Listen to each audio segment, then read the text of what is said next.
Hello mga kaboom, kamusta? Ako to si Jeyepji at today ngayong araw, tutulungan ko naman kayo kung paano mawawala yung ads every time na nagbabrowse kayo sa Google Chrome or minsan gumagana rin to sa ibang mga games and at the same time, kung may mga nagpa-pop up na ads sa mismong cellphone ninyo, tutulungan ko kayo kung paano yun mawala. So quick video tutorial lang to mga kaboom pero maganda kung kaya mo naman, like, comment and share mo na rin to para at least pwede ka na rin makatulong sa pag-grow ng channel na to. So simulan na natin. So una, ang gawin mo, punta ka ng settings, tapos hanapin nyo dito yung connection and sharing. Pagdating dito sa connection and sharing, hanapin nyo dito yung private DNS. Kung sakaling wala kayong connection and sharing, normally makikita nyo yan sa SIM card and mobile network. Kung sakaling hindi mo pa rin makita, pindutin nyo tong search settings, tapos search nyo dito DNS. Hanggang makita nyo yung private DNS. Okay? So pag nakita nyo na yung private DNS, ang gawin natin, normally naka-turn off yan. Ilalagay nyo siya ngayon dito sa private DNS provide hostname. Sa iba siguro ang nakalagay lang dito is enable or turn on. Basta ang gagawin po natin dito mga kaboom is ito turn on natin. Ngayon dito may nakalagay enter hostname of DNS provider. Ngayon para mawala yung ads ninyo, ito yung itatype natin.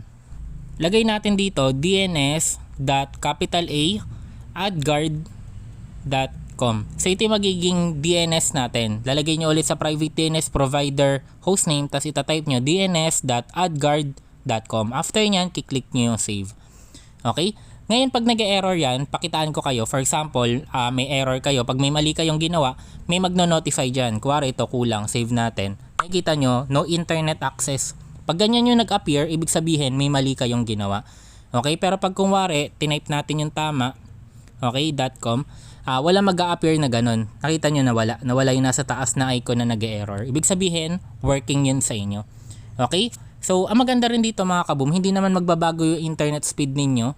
So, kung ano yung internet speed ninyo ng connection nyo, mapa-data yan or mapa-wifi, magme-maintain yun. Hindi naman bababa yung bandwidth speed nyo, hindi magbabago yung internet connection speed ninyo. So, ganun pa din siya. Yun yung maganda dito. Pero every time na magbabrowse kayo ngayon sa Google Chrome ninyo, hindi man lahat, kasi tinry ko siya, hindi naman lahat totally nawala, pero kahit papano nabawasan. So hindi ko na siya itatry kasi yung ibang mga websites na may mga nagpa-pop up na ads, either pwede kong makopyright pag pinakita ko dito sa YouTube. And sa ibang games, alam ko gumagana din siya. Pero sa YouTube mga kaboom, hindi siya gagana. Okay, so wag nyo nang tignan or try sa YouTube kasi hindi siya gagana pag sa YouTube.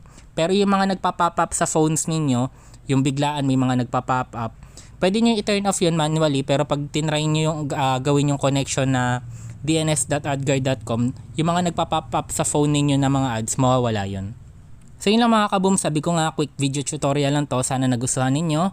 Don't forget to like, comment and subscribe. Share nyo na rin to sa mga kaibigan ninyo para at least lalong mag-grow yung channel natin. Goal natin sana makaabot tayo ng 200,000 subscribers. So yun lang mga kaboom, ingat kayo palagi at maraming salamat.